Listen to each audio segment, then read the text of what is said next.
Hello friends, आज का हमारा वीडियो है एरिक्सन का मनोसामाजिक विकास सिद्धांत। ठीक है, ये बहुत इम्पोर्टेंट टॉपिक है। इसमें से क्वेश्चन अक्सर आते हैं एग्जाम में।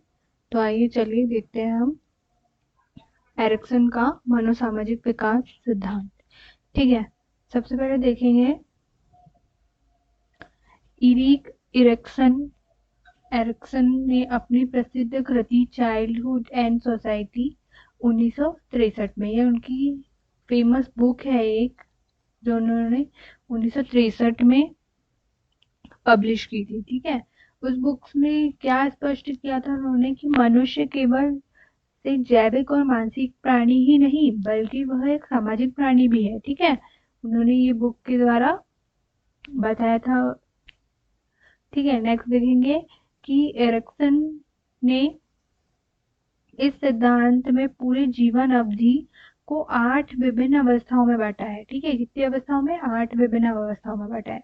हम अभी आगे देखेंगे, 8 अवस्था डिटेल में डिस्कस करेंगे। और ये जो एरिक्सन का मनोसामाजिक विकास सिद्धांत है, इसको अन्य नामों से भी जाना जाता है, जैसे जीवन विस्तार सिद्धांत के नाम से, अन्यथा की खोज के नाम से, पहचान का संकट के नाम से। ठीक है, तो चलिए अब 8 अवस्थाओं को देखते हैं। कौन सी अवस्थाएं बताई थी उन्होंने, आपको चार्ट दिख रहा होगा। तो सबसे पहली अवस्था है विश्वास बनाम अविश्वास। ठीक है, इसकी आयु कितनी है? 0 से लेके 1 वर्ष या 18 माह भी कहा जा सकता है इसको। ठीक है, ये आपको इमेज में दिख रहा होगा इधर, है ना। तो इस अवस्था को हम शैशवावस्था भी कहते हैं। ठीक है, ये शैशवावस्था भी कहलाती है। ठीक है, चलो नेक्स्ट कौन सा है? स्वतंत्रता बनाम लज्जाशीलता। इसका आयु काल कितना है? 2 से 3 वर्ष तक होती है ये। ठीक है, और इसे कौन सा कहा जाता है? इसे प्रारंभिक बाल्यकाल कहा जाता है इस अवस्था को। ठीक है, थर्ड है हमारा पहल शक्ति बनाम दूषिता। ये इसका आयु काल होता है 4 से 6 वर्ष तक होता है, और इसे हम स्कूली वर्ष या प्री स्कूल ईयर्स भी कहते हैं। ठीक है, एग्जाम में क्वेश्चन बन सकता है कि स्कूली या प्री स्कूली वर्ष किस अवस्था को कहा जाता है। तो हमारा आंसर क्या होगा? पहल शक्ति बनाम दूषिता। उसके ईयर कितने होते हैं? 4 से 6 वर्ष। ठीक है, नेक्स्ट देखेंगे फोर्थ नंबर का परिश्रम बनाम हीनता। ये इसमें कितनी आयु होती है? 7 से 12 वर्ष तक की आयु होती है। इसे उत्तर बाल्यकाल अवस्था भी कहा जाता है। नेक्स्ट है हमारा फिफ्थ नंबर वाला पहचान बनाम भूमिका भ्रांति। ये इसमें कितनी आयु काल होता है? 13 से लेकर 19 वर्ष तक होता है। इसे हम किशोरावस्था भी कहते हैं, किशोरावस्था। ठीक है, नेक्स्ट है हमारा घनिष्ठता बनाम अलगाव। इसमें आयु वर्ष कितना होता है? 20 से 30 वर्ष तक का होता है। इसे युवा अवस्था कहा जाता है। सेवेंथ नंबर का है जनात्मक बनाम स्थिरता। इसमें आयु वर्ष होता है 30 से 65 वर्ष। इसे हम मध्य वयस्क अवस्था कहते हैं। ठीक है, हमारा लास्ट 8 नंबर वाली अवस्था है पूर्णता बनाम नैराश्य। इसमें आते हैं 65 वर्ष के बाद के, मतलब मृत्यु तक होता है ये, और इसे हम कहते हैं वृद्धावस्था। ठीक है, इमेज से आपको सब समझ आ रहा होगा आसानी से, है ना। चलो अब इन अवस्थाओं को डिटेल में डिस्कस करेंगे कि कौन सी अवस्था में क्या होता है, क्या बताया है साइंटिस्ट ने। ठीक है, तो सबसे पहले नंबर की अवस्था कौन सी थी हमारी? विश्वास बनाम अविश्वास, है ना। तो इसमें क्या बताया है साइंटिस्ट ने कि इसमें क्या होता है कि बच्चों को अपने माता पिता को देखकर स्नेह व प्रेम मिलता है, जिससे वो उनमें क्या काय का भाव विकसित होता है? उनमें ट्रस्ट का भाव विकसित होता है ना, विश्वास का भाव विकसित होता है। और जब माता पिता उन्हें रोते हुए छोड़कर अकेला चले जाते हैं, तब उनमें मिसट्रस्ट यानी अविश्वास की भावना विकसित होती है। यही बताया था उन्होंने उनकी फर्स्ट अवस्था में, साइंटिस्ट ने। नेक्स्ट देखेंगे स्वतंत्रता बनाम लज्जाशीलता। ठीक है, इसमें क्या होता है? इसमें बच्चों को अपने आप भोजन, कपड़े पहनना, भोजन करना, दूसरों पर निर्भर रहना नहीं चाहते हैं। इस अवस्था में वो स्वतंत्र रूप से कार्य करना चाहते हैं। वो चाहते हैं कि हम खुद ही सारे काम करें, खुद ही कपड़े पहने, खुद ही भोजन करें, और दूसरी तरफ सख्त माता पिता जो होते हैं वो बच्चों को साधारण काम जो भी करते हैं वो उसके लिए भी डांटते हैं तथा उनकी क्षमता पर शक भी करते हैं, जिसके कारण बच्चे के अंदर लज्जा का अनुभव होता है। ठीक है, यही बताया है उन्होंने उनकी सेकंड अवस्था में। तीसरी देखेंगे अपन, पहल शक्ति बनाम दूषिता। ठीक है, इससे को कौन सी अवस्था कहा जाता है, ये प्री स्कूल ईयर्स भी होता है। इसमें 4 से 6 ईयर के बच्चे स्कूल में प्रवेश हो जाता है ना, 4 से 6 साल के बच्चे स्कूल में जाने लगते हैं, तो इसे प्री स्कूल ईयर्स भी कहा जाता है। तथा इस अवधि में बालक की पूर्व आरंभिक बाल्यावस्था की होती है। इसमें क्या होता है कि माता पिता बच्चों को जिंदगी के सभी क्षेत्रों में नए नए खोज करने की प्रेरणा देते हैं। तो इससे पहले पहल की संज्ञा दी जाती है ना, तो इसकी नए नए क्षेत्र में खोज करने के लिए प्रेरणा देंगे तो इसको पहल की संज्ञा दी जाती है। ठीक है, पहल की संज्ञा दी जाती है। और जब माता पिता पहल करने पर उनकी आलोचना या दंड दंड देते हैं या उनको डांटते हैं, तो इसमें इसमें स्वाभाविक सी बात है कि बच्चों में दोष के भाव उत्पन्न होंगे, ये बताया उन्होंने उनकी। 4 नंबर की देखेंगे, श्रम बनाम हीनता। इस अवधि को कहा जाता है, उत्तर बाल्यावस्था कहा जाता है। ठीक है, इसमें क्या होता है, इसमें बच्चों को पहल से उत्पन्न नई नई अनुभूतियां मिलती है, तब वह अपनी ऊर्जा नए नए ज्ञान को अर्जित करने में लगाते हैं, जिससे परिश्रम की संज्ञा दी गई है। ठीक है, लेकिन जब वो जाते हैं 6 से 12 वर्ष स्कूल ईयर, ये भी स्कूल ईयर ही हुए, जब वो स्कूल में जाते हैं तो वहाँ नई नई चुनौतियों का उनको सामना करना पड़ता है।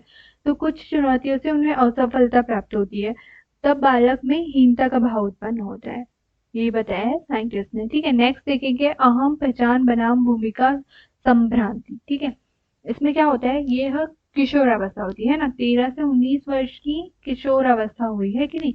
तो इसमें क्या होता है, किशोरावस्था में किशोरों को ये लगता है, टीनेज एज हो जाती है ये, इसमें टीनेजर्स को ये लगता है कि वह कौन है, वह किस लिए है, वो जीवन में कहाँ जा रहे हैं, उन्हें क्या करना है आगे, उनके भविष्य की चिंता करते हैं वो। ठीक है, तो इससे पहचान की भूमिका, मतलब पहचान की संज्ञा दी गई है। ठीक है, और दूसरी तरफ बालकों को ये लगता है कि उनका भविष्य का जो उन्होंने रास्ता जो उन्होंने सुनिश्चित, तो वो रास्ता सही है या नहीं। तो इस तरह का उनमें कंफ्यूजन रहता है, तो उनमें कंफ्यूजन क्रिएट होता है, तो इसे क्या कहते हैं, इसे संभ्रांति की भूमिका दी जाती है ना। नेक्स्ट देखेंगे, घनिष्ठता बनाम अलगाव। 20 से 35 वर्ष की आयु होती है इसमें, 20 से 35 वर्ष। ठीक है, इसमें क्या होता है, यह युवा अवस्था होती है। ठीक है, इस अवस्था में व्यक्ति दूसरों के साथ धनात्मक संबंध बनाता है। जब व्यक्ति वे दूसरों के साथ घनिष्ठता का भाव विकसित होता है तो वह दूसरों के लिए अपने आप को समर्पित करने लगता है, और जब दूसरों के साथ घनिष्ठता का भाव विकसित नहीं हो कर पाता तो वह सामाजिक रूप से अलग हो जाता है। इस अवस्था को घनिष्ठता बनाम अलगाव का संघर्ष कहते हैं। नेक्स्ट है हमारी 7 नंबर की, जनात्मक बनाम स्थिरता।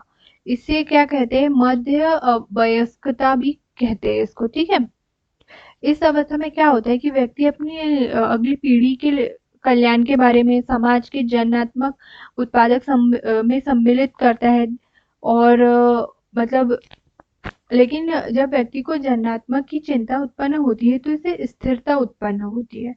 ठीक है, यही बताया है।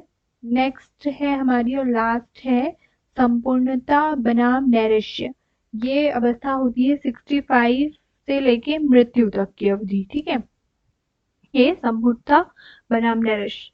इसमें क्या होता है, इस अवस्था में व्यक्ति अपने पुराने समय को याद करता है, जैसे किशोरावस्था, उसकी बाल्यावस्था, पुराने समय को याद करता है और सोचता है कि पुराने समय में जो उसने कार्य किए थे वो सही किए थे या नहीं, मतलब उसने जो भी जिम्मेदारियां निभाई वो धनात्मक रूप से सही थी या नहीं।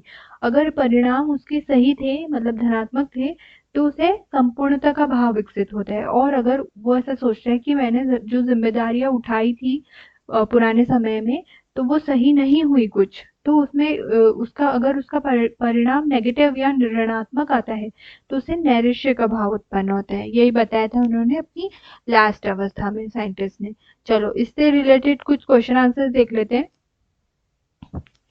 पहला क्वेश्चन क्या है, कक्षा 7 से 8 के विद्यार्थी निम्न में से किस संकट का सामना करते हैं? अलगाव संकट, पहचान संकट, निराशा संकट, स्थिरता संकट, किसका करते हैं भाई? 7 से लेके 8 के विद्यार्थी पहचान का संकट करते हैं। हमने देखा अभी कौन सी थी,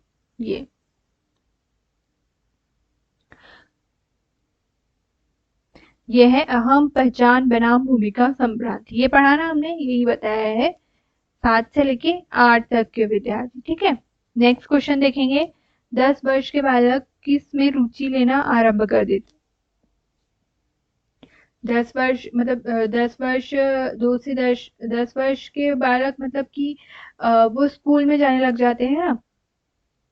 तो ऑप्शन देखेंगे, शरीर में, काम में, धर्म में, विद्यालय में। तो इसका आंसर क्या होगा? विद्यालय में। ठीक है, खालिस्तान बनाम खालिस्तान विकास खेल की आयु में पाया जाता है। परिश्रम बनाम हीनता, स्वत्या बनाम शर्त, विश्वास बनाम अविश्वास, पहल बनाम अपराध बोध। तो इसका आंसर क्या होगा? पहल बनाम अपराध बोध। ठीक है, नेक्स्ट क्या देखेंगे, शर्म तथा गर्व जैसी भावना का विकास किस अवस्था में होता है? शैशवावस्था, बाल्यावस्था, किशोरावस्था, वृद्धावस्था। कौन सी अवस्था में होता है हमारा? हमने भी पढ़ा इसको बाल्यावस्था में, है ना। हमने ये वाला देखा था ना, ये वाला बाल्यावस्था। स्वतंत्रता बनाम लज्जाशीलता, इसमें इस अवस्था के बालकों में शर्म तथा गर्व जैसी भावनाएं विकसित होती है। ठीक है, नेक्स्ट और लास्ट क्वेश्चन है हमारा, निम्न में से कौन सी आयु समूह के लिए एरिक्सन ने विकास की अवस्थाएं प्रस्तावित की? जन्म से मृत्यु तक, जन्म से बाल्यावस्था तक, जन्म से किशोरावस्था तक, जन्म से युवावस्था। तो इसका आंसर क्या होगा हमारा? ए, जन्म से मृत्यु तक की अवस्थाएं प्रस्तावित करी। ठीक है, आई होप आपको ये वीडियो पसंद आया हो। अगर वीडियो पसंद आया तो प्लीज लाइक एंड अपने सब फ्रेंड्स के साथ शेयर कीजिए। Thank you.